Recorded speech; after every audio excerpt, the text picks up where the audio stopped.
Okay, hi everyone. Thanks for joining me. Patiently wait until the end of the session. My name is Dr. Fahmi and I am from SmartMap Insights Berhad, which is a geospatial company based in Malaysia.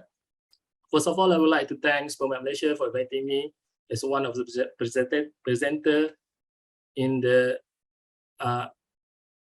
ITC workshop this year.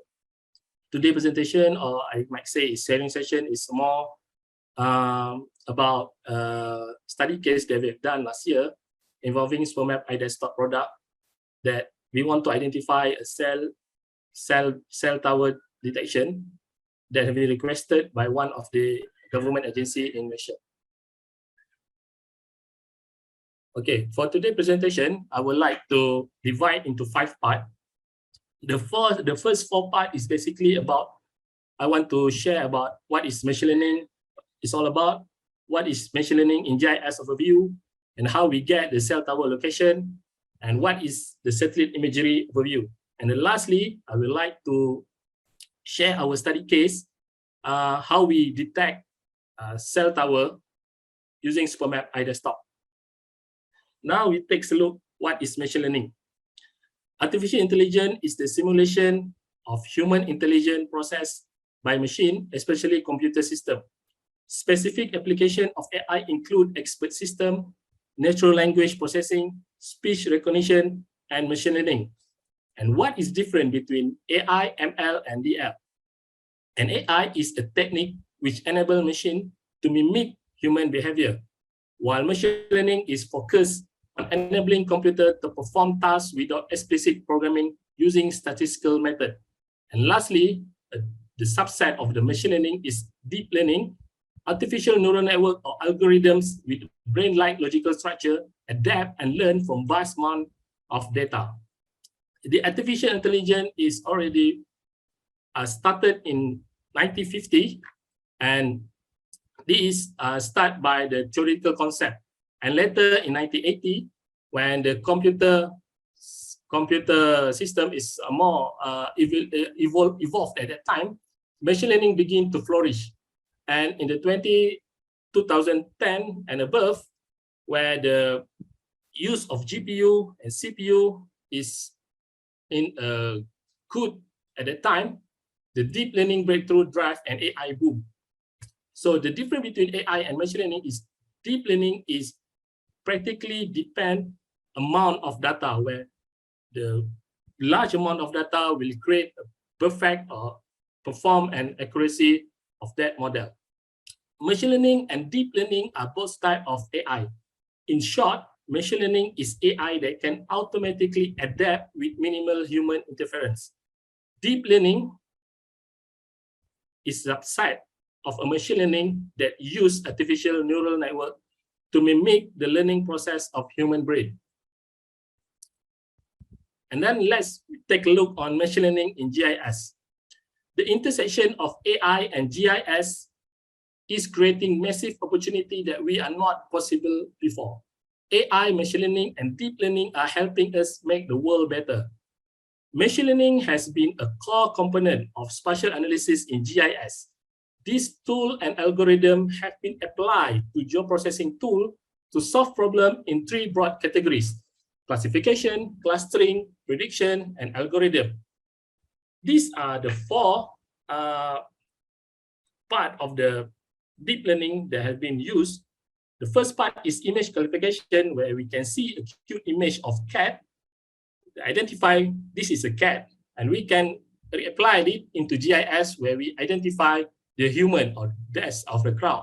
Second, for object detection, we identify the 3 different images, which is dog, cat, and dog thing. So in GIS, we identify in the map, we identify, for example, in this image, we identify an airplane. What type of an airplane? Or Airbus 380 or Boeing or something like that.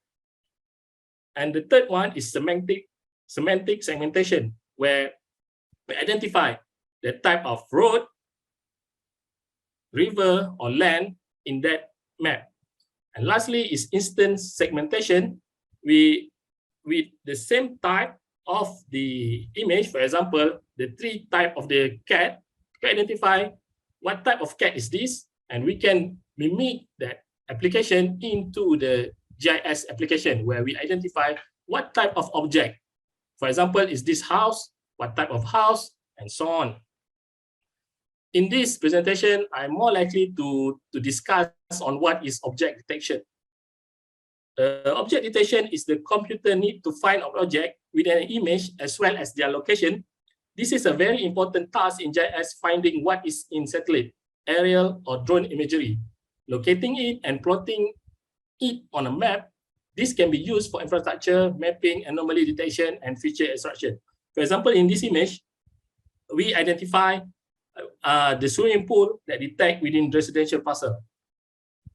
The third part in this presentation, I would like to back how we get the cell tower location in our country. So we use an open source data. We use radiocell.org to identify what type of cell provider, what type of telecommunication they use. So for example, we get the data into the SQLite format. We get what the technology they use, what the coordinate they use, and when the last they updated their ground tower. Now let's take a look on satellite imagery overview. Satellite imagery is made up of tiny squares. These squares are called pixels that represent the relative reflected light energy recorded for the part of the image. Each pixel represents a square area of an image. Higher resolution, or we can say is smaller pixel area, means that the sensor is able to discern a small object. So for example, on this left side of the image, we have a Landsat image. They have been represented in the both square.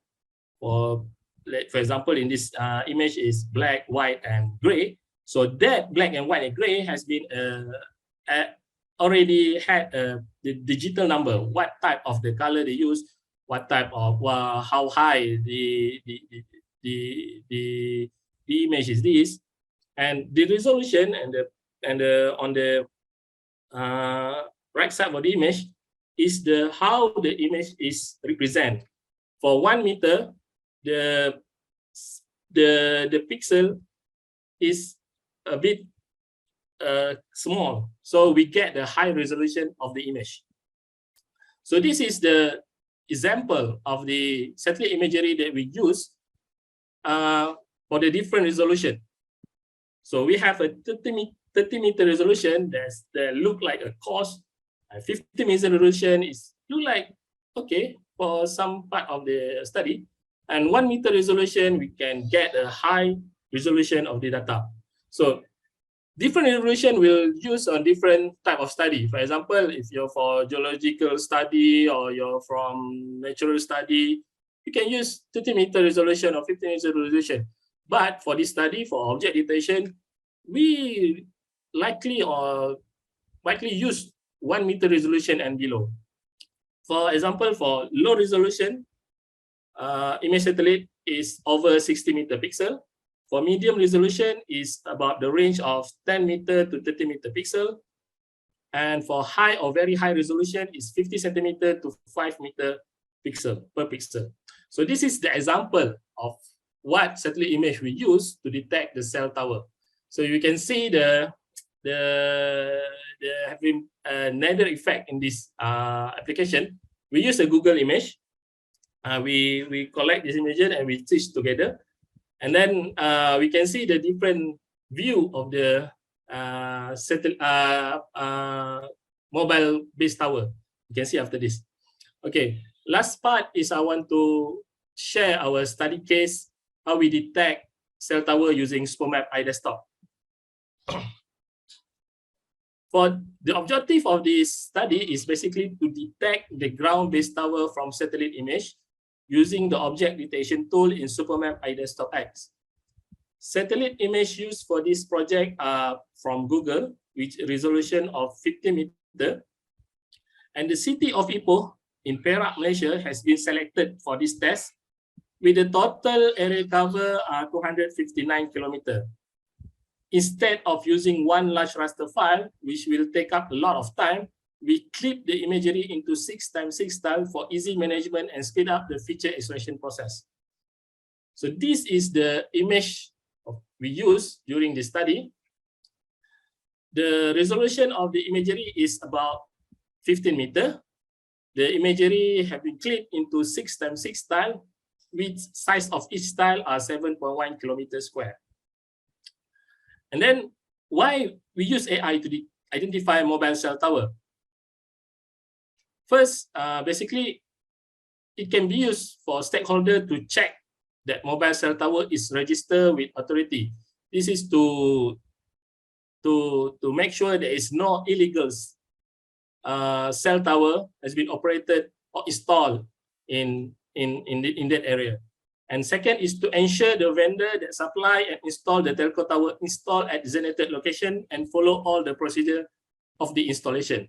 And lastly, it can be used during emergency for disaster management to identify quickly the mobile tower. Okay, these are in Malaysia. This is basically the type of telecommunication tower we have been used in Malaysia. There are already 7 types of telecommunication tower. The first one is ground-based tower, rooftop, monopoles, spatial structure, lamp poles, small cell, portable, BTS.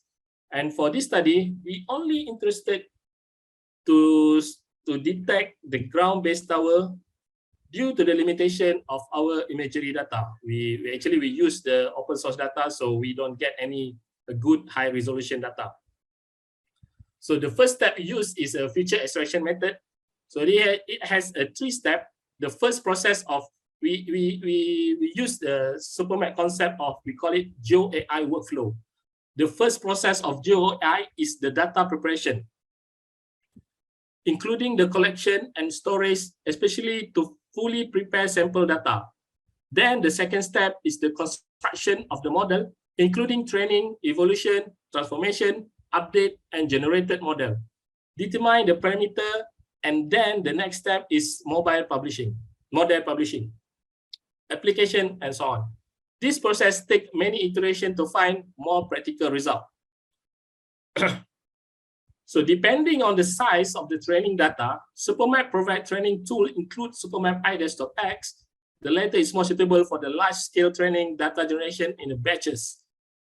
Based on original remote sensing image data and vector labeling data that we use, the service is generated training using a deep learning.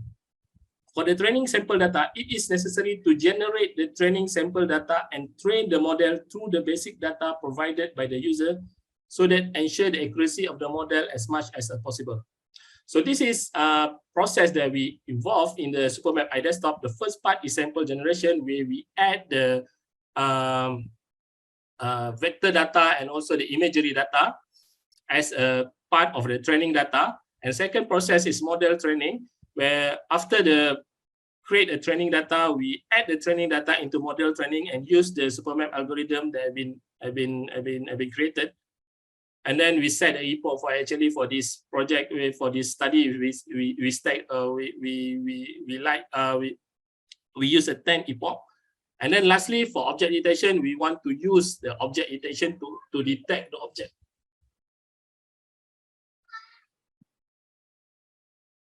The first step is for data acquisition and preparation.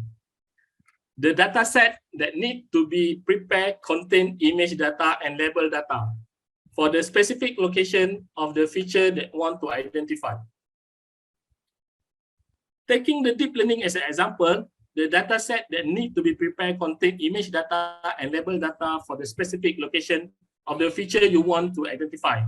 For example, to identify cell-based tower, you need the image of the target area and the label of the vector outline of the cell-based tower, and then generate training data in the corresponding format. Data labeling generally include raw image that we use here, and then the vector labeling. Format in TIFF, image, or JPEG can be used, and RAB channel must be included in geographic coordinate system, cogenic coordinate, where we want to get the accuracy of the location of the image. So this is the training data we collect using the open source data that we use. We use 11 sample data in this area, in this study case. And then for that, we start the first step of the training data, where we use a picture size from row 6 to 20 to 6 to 20 column. And then we set the training data as an object detection. And the data has been split into the 620 to 620 image. Second step is model construction and management. Model construction and management is to train the neural network model based on the training data sample generated in the previous data preparation process. Iteratively evaluate the training model through the validation dataset and test dataset to achieve the actual application accuracy and precision requirement. Model construction and management is to train the neural network model based on the training data sample generated in the previous data preparation process. And at the same time, iteratively evaluate the training data model through the validation dataset and test dataset to achieve the actual application accuracy and precision requirement. SuperMap basically has built-in open source frameworks such as TensorFlow and Grass. It combines different dataset categories to train machine learning or deep learning model. The overall training process uses multiple iterations to obtain network model with better training result. The training model uses a pre-trained model based on large-scale basic training data to reduce the training time and improve model training efficiency.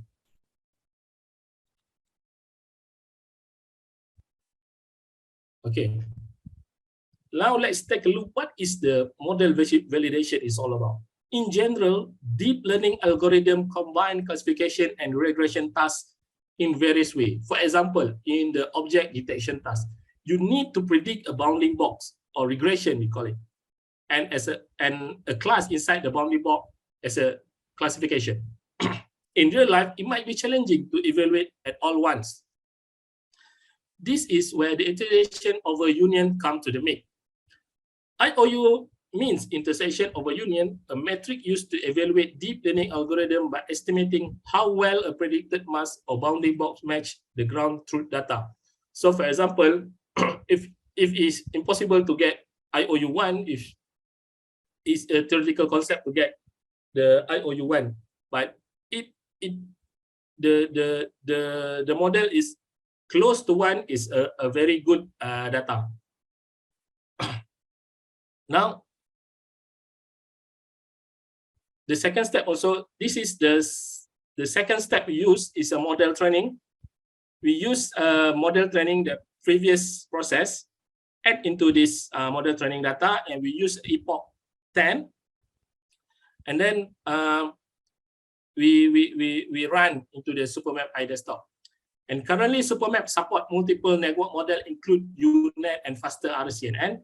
The trained model is used to output the result to the validation dataset and test dataset. At the same time, we already perform a quantitative statistical verification on the analysis result to evaluate the accuracy of the model application and provide a reference for a practical application. And then finally, the training engine output model file and model definition file has been generated in this process. Currently, SuperMap support variety of model files such as different training frameworks such as TensorFlow format. SuperMap encapsulate model file of different AI framework into a unified model file called SDM, which is compatible with multiple framework, multiple network structure, and multiple function, and at the same time shield the complex AI framework concept, making easier for user to manage, iterate, and update the model. And the last step is the model release and application. For the last step, the model that has been created earlier will be used for model to identify feature under the object detection function in SuperMap iDesktop. So this is the last step of the process that involved in the GeoAI function that we use. This is the object detection function, and we set the score threshold around 0.5 to get the better of the model outcome.